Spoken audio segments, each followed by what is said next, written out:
So, ayan mga pre, meron po tayong isang sitwasyon dito ngayon na kung saan medyo may kakaiba, no? Kaming napansin dito sa burol po na ating kaibigan na si Mima Alicia kasi meron pong daw, di ba? Daw. Supporter daw sa labas na alam niyo yan, Napili pa yung lahat. umiiyak kasi bakit daw hindi pinapapasok dito.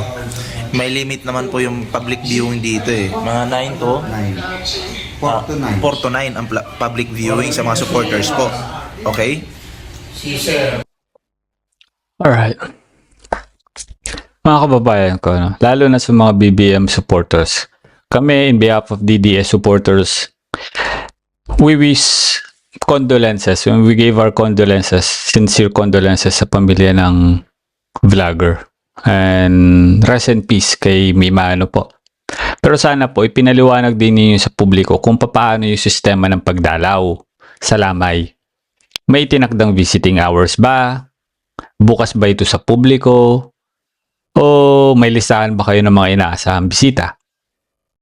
Dahil kung bukas naman po ito sa publiko, hindi ba normal lamang na may dadalong hindi personal na kakilalang pamilya o mga kapwa ninyo vloggers? Ang hindi ho kasi maganda dito, may dumalaw pa lang, agad yun ang tinatawag na kahinahinala. Hindi po ako nagharap ng away, no po? Ako po ay nagbibigay lang ng komento, no? Tinawag yung kahinahinala dahil lamang hindi siya kakilala. Napakabigat po na salita na yan. Sa isang lipunang gumagalang sa due process, hindi sapat ang pagiging hindi kakilala upang agad pagdudahan ng intensyon ng isang tao. Tama po ba ako? Kung may konkretong impormasyon po o ebidensya kayo na may banta sa security, mas mabuting ipaliwanag yun ng malinaw. Ngunit kung ang batayan lamang ninyo, hindi namin siya kakilala, hindi ba't delegado rin yung mga ganitong uri ng panghuhusga?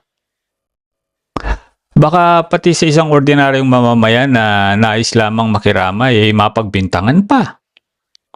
Mas makabubuti sana siguro kung sabihin natin sa publiko kung may limitasyon ng pagbisita, may oras ang pagdalaw, o para, para lamang ito sa pamilya, sa inyo, mga limitado at imbitadong bisita lang.